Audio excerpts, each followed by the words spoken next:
everyone. Hey, welcome to my kitchen. It's Ray here, and today we are going to make some melt in your mouth almond butter cookies.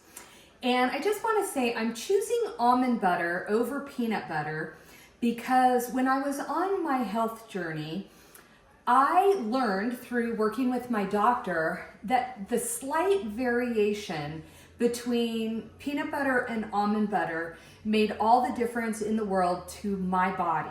So if you wanted to make melt in your mouth peanut butter cookies, you could make this with peanut butter too.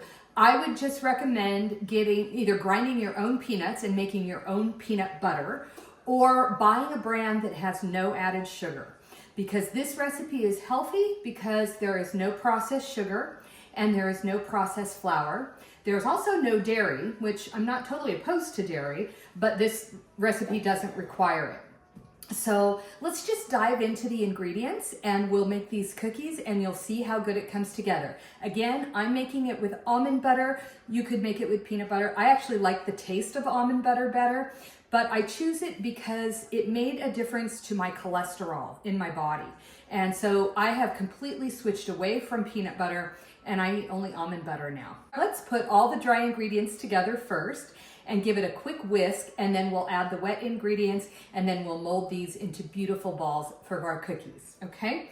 So we are gonna start out with 1.5 cups of almond flour. Now this is basically ground up almonds, that's all it is. And you can buy almond flour or almond meal. This recipe is better with almond flour. The difference between almond flour and almond meal is that the almond flour has the skin of the almond removed before we put it in a blender or a mixer and turn it into this beautiful flour, which again is just almonds. The almond meal has the skin on. And the skin, it's just kind of it's not a shell. I mean, this is between the shell and the nut. So the skin of the almond, it can be a little bit heavier. And so I like the lightness of just the flour in this recipe. Now we're also going to add vanilla bean powder, which I've shared with you before on other recipes, but I buy it on Amazon. It's called Vanilla King and it's delicious. So I also have a little bit of baking soda in there. And then also I have added a couple tablespoons of this date sugar. Now this is basically dried dates ground into a sugar. So no other processing. So this is very low processing, both just, grounding up the almonds to make the flour and then grounding up dried dates to make the date sugar. So that's that. And now we have our wet ingredients. And so the wet ingredients, the primary ingredient, of course, is going to be the almond butter. Now, I will tell you, this almond butter, I buy it already ground up. It's just almonds. And I buy mine at Natural Grocers. And I keep it in the refrigerator. So it is kind of hard. It's been sitting out for about 30 minutes. So one technique that I like to use when I'm making anything with almond butter is to use the back of my spoon to kind of press it so that it's easier to mix with other ingredients. So that's why I'm doing what I'm doing and not using the spoon kind of normally. And I just share that with you just because it's a little trick that I learned. And then we are going to add 1/4 cup of date syrup. And what I love about the date sugar and the date syrup is it kind of gives it, I think, a caramely flavor, and I love that flavor. I have completely gone away from brown sugar and white sugar, and I use just ingredients from Mother Nature to sweeten all of my baked goods. And really anything that requires sugar, I am using either a date sugar or a date paste or a date syrup. I'm blending that in, and let me just show you this. I have a couple of brands of the date syrup that I like. This one is called Just Date. This is a woman-owned company. They also make date sweetened chocolate chips. And the cool thing about their chocolate chips is they're what's called upcycled, meaning that the dates that they use really for everything that they make are dates that cannot be sold in kind of mainstream because they're irregular. So the beauty is they use those dates and they make them into these syrups, and they have a lovely date pomegranate syrup that is really good in salad dressings. But it's really delicious. And so they use those dates to make all of their pastes and syrups and chips. So love that. Okay, so we are just pushing all of this in now and mixing it together. And we have one more wet ingredient that we're going to add, and that is 1 tablespoon of unsweetened applesauce.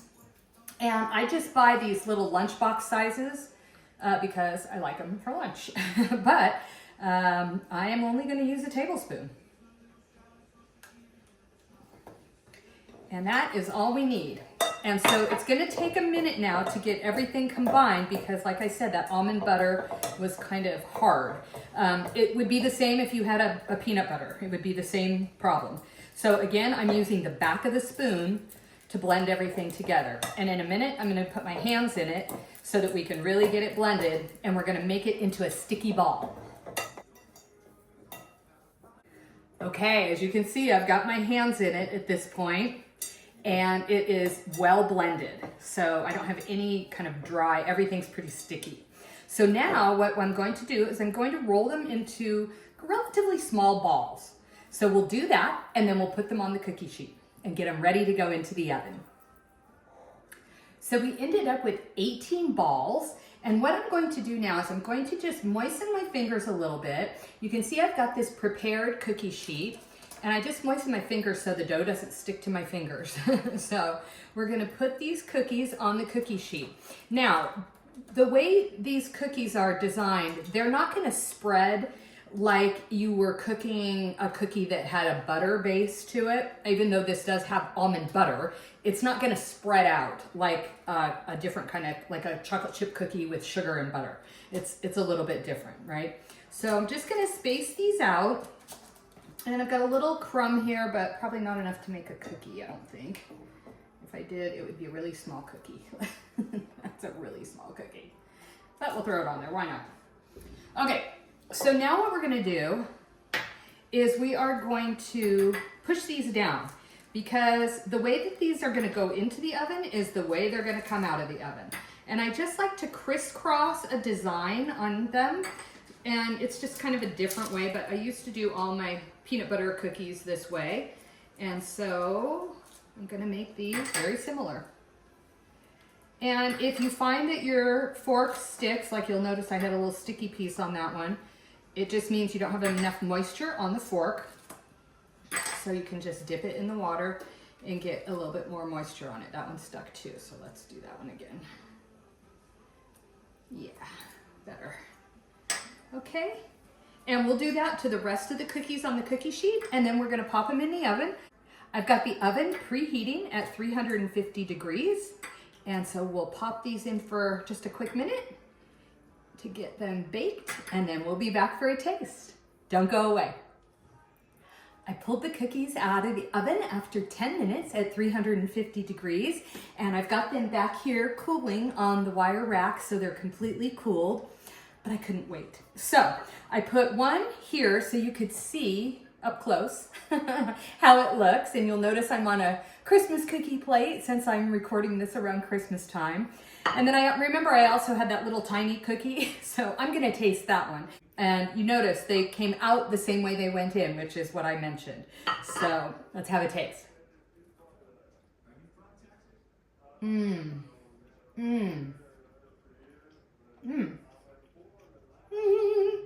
They really do melt in your mouth.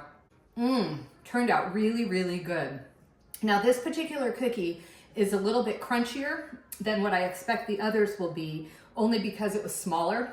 So if you want a crispier cookie, you might want to cook them a little bit longer than 10 minutes at 350. Bon appetit and Merry Christmas, everybody. I hope you'll try this beautiful almond flour melt in your mouth cookie.